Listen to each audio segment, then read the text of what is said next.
Hello, folks. We're back from Exile Fest. We are back. Things went very well. I was very, very tired yesterday, but I still did a stream, a little short one, for you all. It was awesome, and we will be doing another one. I did a stream yesterday with pictures on it and all that, so if you want to see those, check out the stream. It's all there on the channel. Yeah, we will be doing another one in October. It's going to be fantasy-based, so, you know, Age of Sigmar-based, so we're going to be doing that. Age of Fantasy, I think it's called, the OPR equivalent, so we will be doing that eventually in October. And there may be some more events before then, but we'll see. We will see. Want to get back into some Hobby Nightmares, though, because I'm fully recovered and ready to go. Let's jump in. By the way, I put on £6 over the weekend. So over the Exile Fest weekend, I put on £6. You guys are animals. You can drink and eat with the best of them, and it was hard keeping up with you, but this week I'm going to try and get those £6 back off again. So, should be doable. We'll see. Right. Let's get into this with Ghost from Texas. How's it going, man? He says, Dear North, my name is Ghost from Texas. I hope you're doing well. I've only recently discovered your channel a few months ago. Well, thank you very much for discovering it. I have slowly been burning through your backlog of Hobby Nightmares and Games Workshop rants and find your channel very easy to listen to, and I appreciate what you do for the mental health community. Jeez, that's really good, man. Thank you. That was the big thing about Exile Fest, is that a lot of friends were made, right? We had about, I think the top number was 22 people in the tournament at any one time. And our top number at the actual event was around 35 to 40 people walking around inside and outside. So it was great. Lots of people met each other, and it was all good. I do apologise, this is a bit of a long Hobby Nightmare. I've obviously changed the names for obvious reasons. This all takes place around 7th edition 40k, and the cheese that was detachments at that time. Or formations, as people have come to know them. I was 14-ish at the time, and I've been playing 40k for about 3 years at this point. No problem. Our local legendary hobby store threw casual tournaments every few months for 40k. Again, these are casual tournaments. It even said so in bold letters on the Facebook post they used to promote the tournament. The announcement paper in the window of the shop, and it was carried heavily by word of mouth. It had a cheap buy-in, all rewards were either small in amount of store credit, or Winston, the shop owner, would buy us all a pizza or burritos. The players for this particular tournament in this nightmare are Amy, a Lehman Russ Regiment of Guard, Jason, World Eaters, who is Amy's husband, Mark, a Night Lords and generic Space Marines player, Amy's ex-husband, Jared, ex-husband? They're playing together? Okay. Jared, Space Marines. I can't remember which chapter. He's the son of Amy and Mark from when they were married previously. Dude, this is messy. Callie, Tyranids, Mark's mother, and Jared's grandma. This is a family thing, okay. Myself, playing Tau, and Mike, playing Bioltan Eldar Knights. There were more players, but these were the ones that matter to this story. Our problem character here is Mike. Imagine the crackhead guy from Smiling Friends. I try to be very open to those who come into the hobby store, but this man, right from the start, slapped down his fully painted army, it looked awesome, and immediately started bad-mouthing and bashing everybody else's models from paint to mold lines and gaps. Dude, as a one-time tournament organizer, this guy would be getting told to leave. Like, literally, straight away. No, sorry, man. Off you go. And we will be doing more tournaments, so I'm guessing one day I will have to have this conversation with somebody where I'm just like, yeah, dude, you're not welcome. Like, you know, the minute you start with that nonsense, no, off you go. Off you go, son. He bragged for several minutes about how quickly he had painted his army with an airbrush, how professional he was, and how fast his last army sold on eBay. He even asked several people at the shop if they were interested in buying his current army after the tournament. He was, to say the least, a bit of a meta chaser. For those who don't know, a meta chaser is somebody who will buy whatever army or item in a certain game that has had non-stop success in their current time frame. He would curb stomp anyone they play with, so they get easy wins, and they immediately sell the army or item as soon as the rules change for them to buy the next big thing that's winning constantly. We all get paired off, and the games get started. I went against Callie, the grandma, and genuinely had a blast. Callie is much older than everybody and just likes to be involved with her family. Most of her Tyranids were unpainted, and she didn't know the rules super well. I loved helping her move the hordes of minis around the board, and guiding her towards things she could easily target and kill on my side. Amy, Jason, Rocky and Mark would all step in occasionally and help us both with her rules. I don't remember who won that game, but I genuinely didn't care. It was good, and that's what matters. That's a true, man. That's true. Very, very, very true. It is a very good sign for more Exile Fest going forward that the guy who won the Best Player Award, right, didn't win the tournament, won Best Player Award, lost all 3 games. And he was also using the Exiled Blades. But I forgave him because he took home that trophy, so showed that he was doing the right thing, and he's now immersed in the hobby forevermore. Hello, Julian, if you are listening. Anyway, Mike would occasionally chirp in with, "Man, she really needs to learn the rules better," or, "You won't catch me playing a fully grey army, that's just embarrassing." At this point, Mike didn't know who was all related to who, right? So he's like, he doesn't realise there's a united front here. The rounds got cold and game 2 started. I got paired with Amy and Callie got paired with Mike. Oh, here we go. Mike was pacing around, would leave the table, step outside for a smoke, and repeatedly make rude remarks about how how slow Callie is, and how hard it was for him to tell her models apart, because they're all grey. Amy and I, on the other hand, had a great time. A super close game, but I think we took the draw as neither of us were wanting to claim victory because of how good the game was. Callie and Mike, however, only made it to round 2 of their game. Mike threw the biggest tantrum I've ever seen a grown man have. He was complaining about poor Callie taking way too long and purposefully stalling the game. Dude, this is the kind of guy... Do you know that grandma who plays Skyrim, right? She had to stop playing video games online for quite a while. At all, because people were just having a go at her, saying she doesn't do, she's not doing the quest properly, she's not making a character properly in Skyrim of all places, right? She's playing on easy difficulty, so, she's not a real gamer, and she had to stop because of the abuse. This is the grandma who's just having fun playing Skyrim. Like how dare you? This kind of guy, honestly, dude, cheaters are annoying, okay? Cheaters are annoying, and they're, pond life, as we know. But guys like this, dude, there's a special kind of... Can I say it yet? Yeah, I can. There's a special kind of asshole out there. There really is. What are you doing? Mark finally had enough. Mark is 6'5", built like a brick wall. Yeah, in the UK we say built like a brick shithouse, but there we go. He's a rough cowhand, former US corn-fed Marine, easily twice Mike's size, sorry. This is Mark and Mike, so this is going to be confusing. Mark is the Marine, Mike is the dickhead. Okay. He said, "That's my mother, and I'd appreciate it if you shut your mouth, dude, alright?" "Oh, this is your mom? Not man enough to play toy soldiers with that mummy here?" Dude, is this guy stupid? Is this guy stupid? "Oh, this is your mum. Are you not man enough to play toy soldiers without your mummy here?" Are you stupid? He clearly either thinks this guy's not going to just snap and break him like a pretzel over his knee, or he's actually mentally regressive. He's got something wrong with him. Mark took off his very large cowboy hat, set it top down on the table next to him. Okay, I know, Texans, this is a bad sign, right? Whenever the cowboy hat comes off and they place it carefully somewhere, and they look like they're a bit annoyed, back away. Just back away. Go somewhere else. Alright, Mark took off his very large cowboy hat, set it top down on the table next to him, looked Mike dead in the eye and said, "The parking lot's right there. Come on out."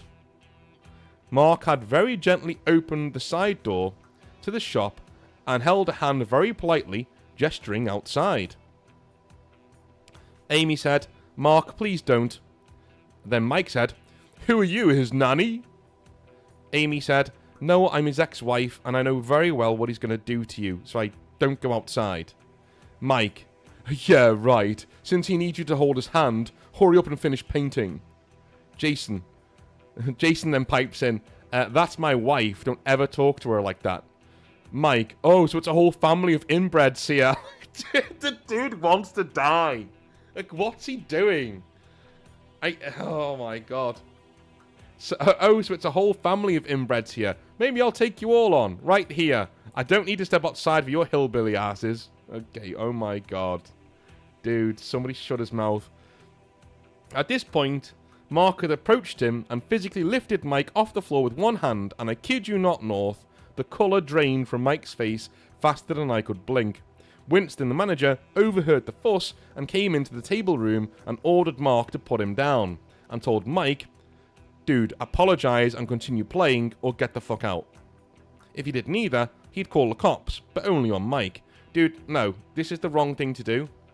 This guy's gotta go. Like, you don't say continue playing or leave.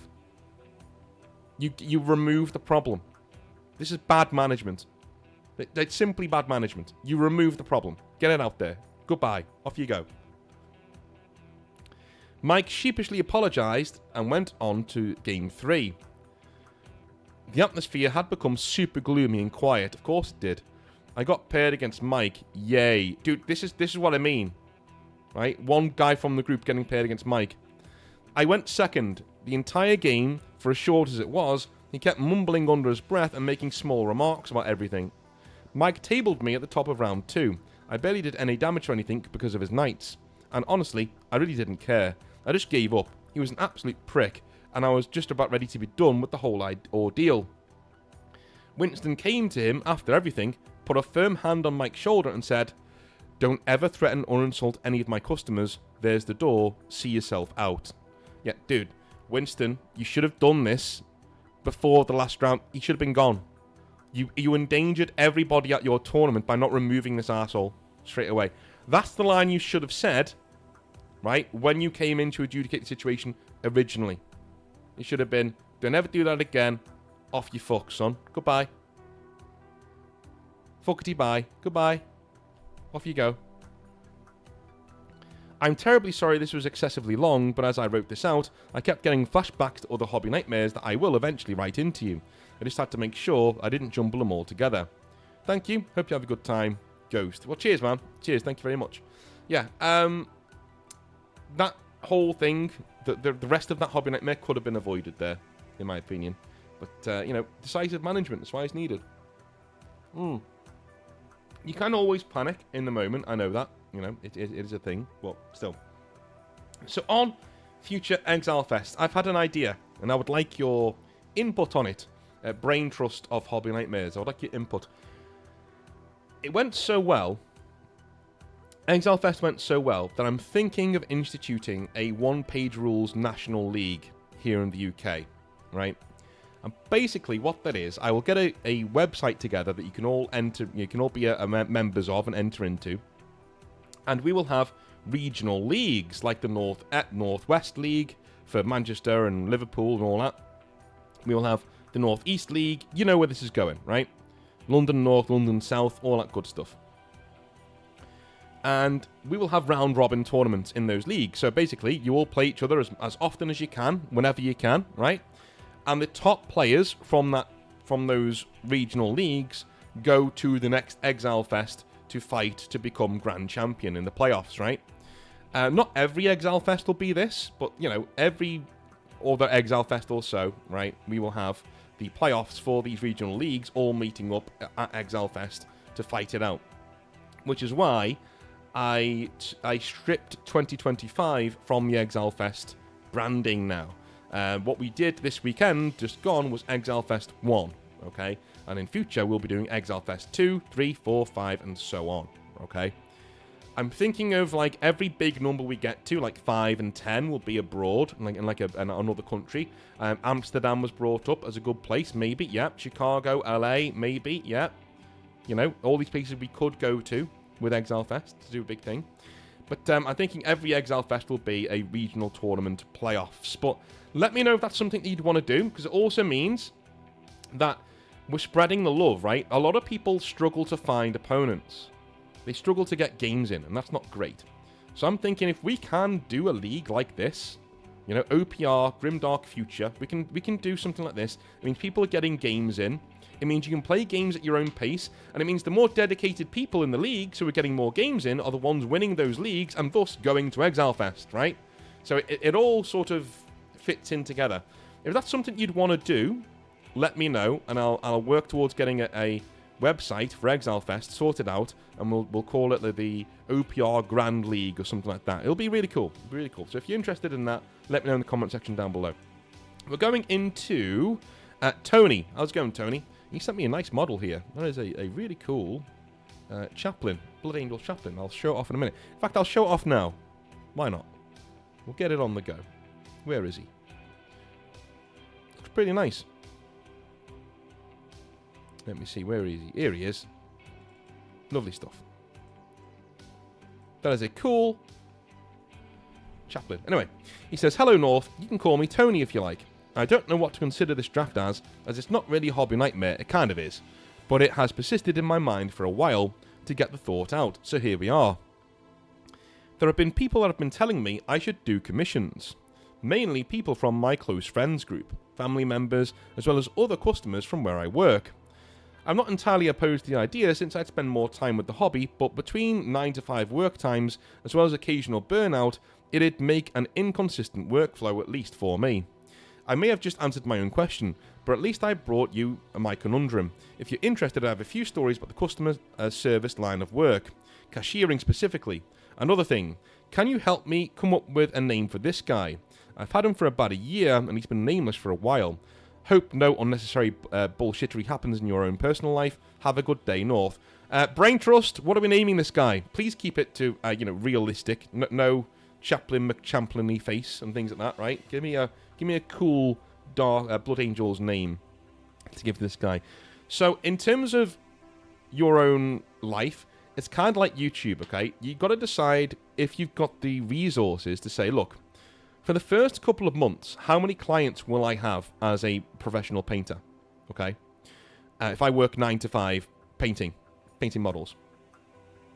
If that number allows you to pay rent and eat, then make the decision. Yeah, cool, go for it. Okay? And if it isn't, then you need to look at how much savings you have and how long you can sustain yourself for before you're up shit's creek without a paddle, right? If those numbers make sense, then again, take the plunge. Have a good time. What's the worst that could happen? What's the worst that could happen? It doesn't work out, you go back to cashier work. They're always wanted, okay? That is my advice. Always, always, always look for something else to do. Do not get stuck in a rut. I have plenty of friends who do that and then they moan to me. They say, oh, my life sucks and, oh. So we'll change it then. You've got the skills. Lots of people will want to employ you. Go and do something else. Well, I'd like to, but, Well, then my sympathy stops there. If you're trying to get a new job and you're struggling, then you have my sympathy. If you're just sitting in the fire complaining it's hot, I lose sympathy for you. I don't have any. Okay? Don't sit in boiling water and go, oh, it's really hot in here. Get out then. Well, I'd like to, but, well, see what I'm saying? So do the maths, my friend. That's my advice, Tony. Do the maths. Okay? How much money will you make as a commission painter, do you think, in your first month of business, right? How will you grow that business? How will you grow the amount of clients that you have? Do you have a plan for doing that? If the numbers are okay, right? Say you're making like $1,000 a month, if that, which is not a lot of money, right? Say you're making like $1,000 a month on commission painting, which means you're working a lot, by the way, because commission painters don't make that much money unless they're really, really, really good, right? So, you're making about $1,000 a month, let's say, which isn't a lot of money. But if you're living at home and you're not paying much rent, this would be a good way to get your foot in the door and to start doing this kind of thing, right? To start getting your name out there, getting more commissions out there. You can give some money to your parents just to say thank you for having me, that kind of a thing. And you can still save money, right? And build up your client list. This is the best way to do it. If you've got rent to pay, that's a different thing entirely, right? Now you need to be more serious about it. I've got friends who've done things like this. They go to their parents and say, look, I've got a plan, but I need to not pay rent for like a year. to get it off the ground. And they go, yeah, move in, no problem. You got a year. Most parents that I know would say, you got 2 years, because we want you to do well. So you got 2 years. You can live here for 2 years. As long as you pay for your own food, you're welcome. You're my son, right? I'm not going to kick you out, But as long as you pay for your own food, and you're not a burden, right? I mean, if you, whatever electricity you pay for, things like that, it's not a lot of money. About £100, £200 a month. Sort yourself out. A lot of people do that. So look around in your life. Do the planning, dude. This is what I'm saying. Like I know you've asked me, and that's fine, but I'm telling you, the work starts now. If you want to be a commissioned painter, the work starts before you even put the paint on the brush or get your first clients. Do the maths. Work it out. How much do you think you'll make in a month? And does that number mean you can stay in your own place? Or does that number mean if you really want to do this, you've got to move in with your parents for a while, right? To get it off the ground. How long will it take you, do you think, to get it off the ground? Do you have any advertisement set up? Do you have any clients that you can get word of mouth out there? Look at what Shemek at Minimaker has done. He's got an amazing output over there. Really, really good company. He's good to speak to. He gets in front of people all the time. And nobody will promote you for you as well. This is what you need to be. You need to be kind of arrogant to do. Shemek isn't, but And that's his main failing, by the way, is that he's not arrogant at all. He's very humble. He doesn't get himself in front of people as much as he should. But guys like, shall we say, Black Lodge Games, right? They're not arrogant either, but they get in front of people. They're not ashamed. They go, no, buy my books, you son of a bitch. Buy my books, they're awesome. They're awesome. Shout it to the rooftops how awesome your painting is. Say, dude, my painting's awesome. If you want good models, you come to this guy. No one does Blood Angels or Death Company like me. Get it out there. Take really good pictures. Be proud of yourself. Sell yourself. No one's going to do it for you, all right? Put the work in now is my advice to you, all right, man? But go and do it. Go and do it. That's my advice. Go and do it. Have fun. You've only got one life, dude. And that's my advice to everybody. You've got one life. Like, what are you going to do? Seriously. You're going to just stay in the fucking office where you're miserable? Or do you want to do something, right? Doing something might mean you don't go out for a couple of weeks every month, right? Maybe you can't afford to go out drinking every weekend. Maybe you can't afford to eat out or to, have that model that you like. Maybe you can only get 1 box of models instead of 3 a month or whatever. Make the sacrifice then, because you never know when you're going to be more happy, dude. What does more stuff get you? More stuff. Okay? But having a job that you don't hate is worth, like I can't afford models all the time. I get like 1 box a month if I'm lucky. But dude, when I was able to buy 4 or 5 boxes a month, I was fucking miserable. Miserable. You know what I'm saying? Anyway, moving on. We have another one here from Admec Main. How's it going, dude? And he says, good day, North. Relatively new listener here. You can call me Admec Main. And I've enjoyed listening to your channel while I work. Well, cheers, man. I wonder what it is you do. I'm always interested to find out. I've been wanting to write in to add to your collection of stories, but have been blessed with a good couple of folks that I play 40k with on Tuesdays, and I don't have much to complain about as they are all genuinely awesome people and fun to roll some dice with. At least I thought I had no hobby nightmares until your recent videos talking about which players do people find the most toxic. It came up and started rightfully bashing trading card games, and it brought back a hard memory from high school. Back in high school, I was in the Magic the Gathering crowd and generally had a good time doing it. We were a bunch of kids who met in the library before school and at lunchtime to play some very casual games of Magic. Decks that cost maybe $30 at most to make were considered the top tier in our group, that kind of thing. On Fridays, however, one of our local game stores hosted Friday Night Magic, as so many others do, and it was at several of these Friday nights that my nightmares would happen. I would always play my super casual games with my school buddies, and every now and then, some of the older players, probably around early college years, would join in asking for games with their well-crafted decks and cards bought online that would trash my zombie tribal deck that was filled with just whatever zombie cards I could find on a regular basis. I'm sure you are thinking that this nightmare is about a particularly bad thrashing of a poor high school lad by one of these tryhards. But it isn't. It's much worse, and much more of a real nightmare. One of these tryhards, I don't want to trouble myself with his name, so I'll just call him Kevin, was a particularly large level of cringe. And, much worse than cringe actually, he was kinda creepy. Kevin would constantly come in with a, what felt like at the time, super competitive vampire deck, and dressed as closely as he could to what was obviously his favourite planeswalker, Sorin. Okay, this is cringe already, yeah. Kevin always had his long hair dyed white, a black trench coat in the middle of summer, and red eye contacts in to complete his vampire aesthetic. Now I do love a good cosplay, and being a fan of the undead in basically all of their forms, but this guy not only embodied all of the cringe of showing up somewhere in public, dressed so edgily without a care in the world, but also came too close to what vampires were originally written to represent. This is a predator, right? This is the thing that Vampire the Masquerade players don't get most of the time, right? Is you're not a Twilight vampire, you're a monster, you're a predator, right? In all senses of the word.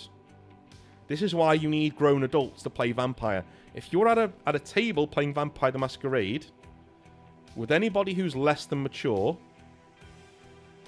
you need to probably step away, right? It is a game that invites that kind of, or it used to be, right? Nowadays it's more about glittery vampires and not offending anybody, but there we go. Let me cut the word bullshit with you, North. Kevin was a predator. There we go. And one who took a special interest in at least me. He would quite often, oh my god, he would quite often grab my ass when I wasn't looking, try to sit on my lap on occasion, and just harass me in general, saying to me, "Oh, you know you like it," while his friends just laughed.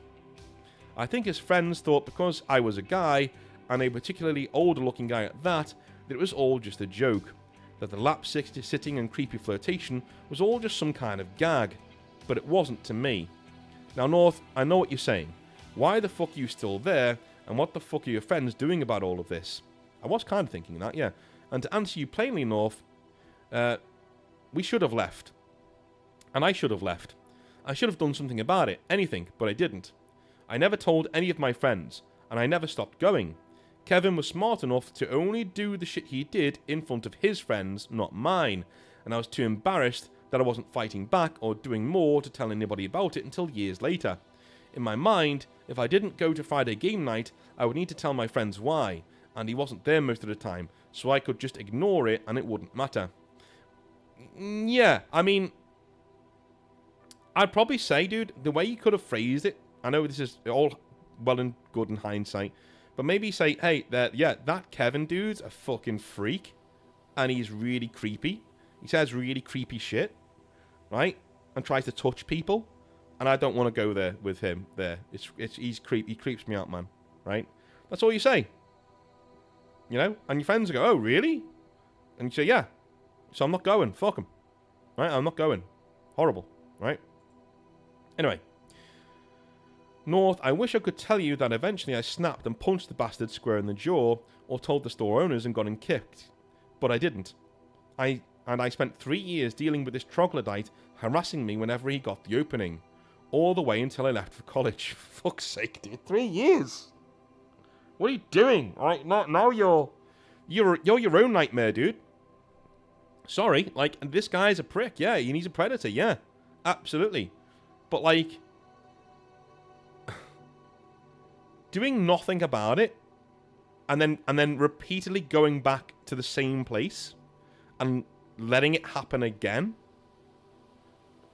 yeah, you kind of fool to yourself, man. This guy's not going to change unless you speak up and say something, right? And also, for those of you saying, oh, are you victim blaming? No, right?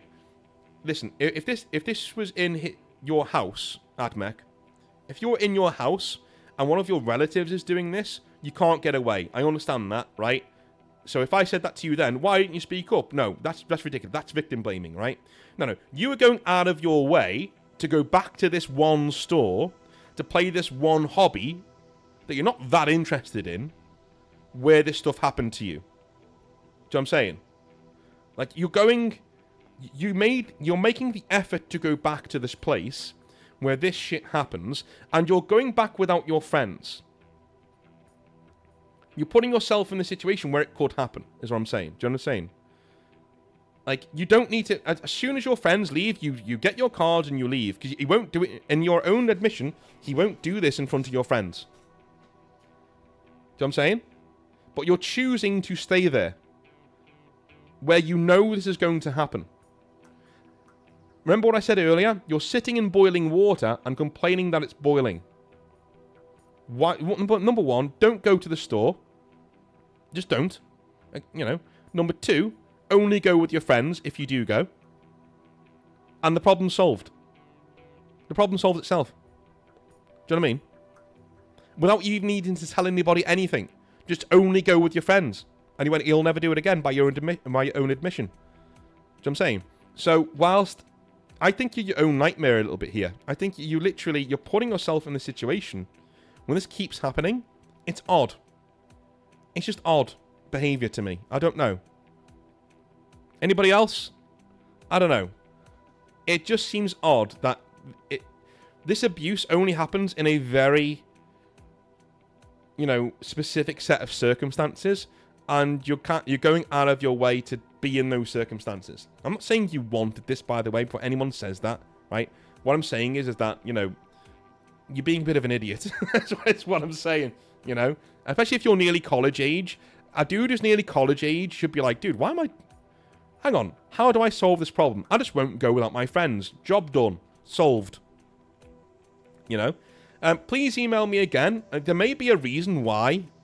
Maybe you were way into, Magic the Gathering and it was, defining your life. I don't know. Maybe tell me why, because I think you've left out a bit of context here that would probably solve my brain.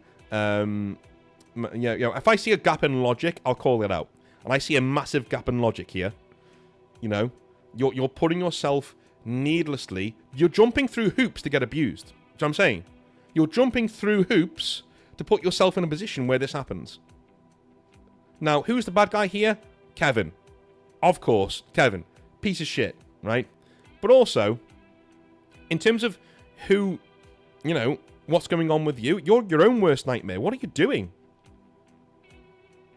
There are ways you can solve this without telling your friends that this guy's making you feel really uncomfortable and is kind of abusing you, right?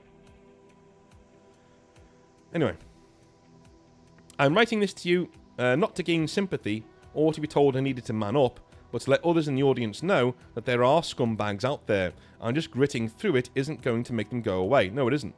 I eventually left the magic sphere for unrelated reasons, which I could write about if it's of interest. Please do, yeah. But to not end it on a sour note, I'm very happy where I am now in life. Like I said, at the start, I have an amazing 40k group where I play either Genestealer Cult, Imperial Knights, or as my name suggests, the Adeptus Mechanicus, in which I just need to finish basing all of them. To not make this a thinly veiled brag session, I won't talk too much about my life outside of the hobby much, but I will post some pictures of my AdMech forces, mostly to show off what I am proud of. Anyway, thank you, Nor, for the great videos, and thank you if this makes it into a video. Hope everybody enjoys themselves and Exile Fest. Well, I hopefully they did, yes. I think they did. But anyway, yeah. Follow-up email, please, man. Let me know why you kept going back to the situation. Because you literally presented your own solution right there. It was right there, like, oh yeah, he wouldn't do this if my friends were there. Only if my friends weren't there and his friends were. Well then, there's your answer, right? Why didn't you just do that? Why didn't you just only go with your friends? Go with your bros, right? And eventually, do you know what would have happened? He would have tried that shit with your bros there, and they would have beaten the shit out of him. Do you know what I'm saying? Like, when you've got backup, if he tried that shit, then you can let your anger out and just smash the living daylights out of him. Because you've got backup. You've got your friends there, right? These are really cool models, though, man. I really like them. I mean, it's really awesome. But yeah, gap in logic there. Please clear it up for me if you can. That'll be awesome. And I love you a long time. I'll be back tomorrow with some more 40k rantage. Have a wonderful rest of your day, and I'll speak to you very, very, very soon. All right? Have a good one. Bye now.